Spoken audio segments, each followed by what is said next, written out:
د ننګرهار والي شاه محمود میاخیل په لارښوونه د درې نور ولسوال هجرت الله ګردیوال او د کوز کونړ ولسوال اسماعیل شینواري د یو مطبوعاتي کنفرانس پر مهال په یاد ولسوالیو کې د لویو وړو پروژو د ترسره شوو کارونو خپلې کړنې ولس سره شریکې کړي. د درې نور ولسوال هجرت الله ګردیوال وویل په ولسوالۍ کې د 200 میلیون افغانیو په لګښت د پوهنې، زراعت، بیارغونې او انکشاف برخه کې د 150 لویو وړو پروژو چارې عملاً جریان لري. ګردیوال وایي د یادې ولسوالۍ په شیمول قریه کې د 4.5 میلیون امریکایي ډالرو په لګښت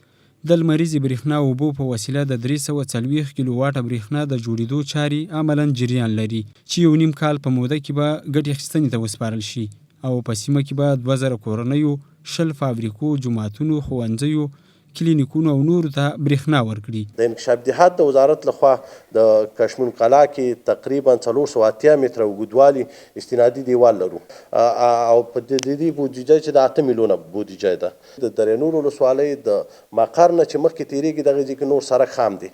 نو د ولسي تړون پروګرام دغه یوې شوراګانې راټولې شوې او په ولسوالۍ کې موږ یو غونډه وکړه او هغه دې ته وهڅول ولسونه په دې موافق شو چې راځئ دغه سړک د همدې ځای نه شروع کړو. انشاءالله تعالی په دې نږدې ورځو کې به شرکت ته سپارل کیږي. د درې نور ولسوال له حکومت او شتمنو غوښتنه وکړه چې په دې ولسوالۍ کې سرمایه ګذاري وکړي،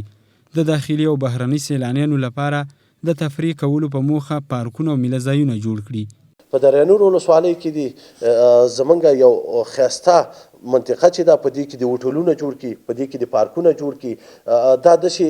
منظرې لري چې په هغې ځای کې معمولي کار وشي او خدمت ورته عرضه شي. زه ورته دا اطمینان در کوم چې د یوازې د مشرقي نه د ټول افغانستان نه به درې نور ته خلک چکر دپاره راځي. په ورته وخت د کوز کونړ ولسوال اسماعیل شینواري وویل په ولسوالۍ کې د 940 میلیون افغانیو په لګښت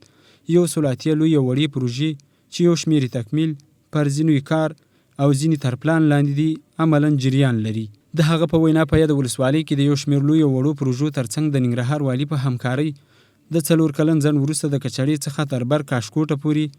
د 12.5 کیلومتره سړک چې 140 میلیون افغانۍ لګښت پرې راځي کارونه 90% تکمیل په پاخه او اساسي ډول جوړ او ګټې اخیستنې ته به وسپارل شي. د کوز کونړ ولسوالي تقریبا ټوله بودیجه چې دوی ته په دې کال کې منظور شوې ده هغه 940 میلیونه افغانۍ ده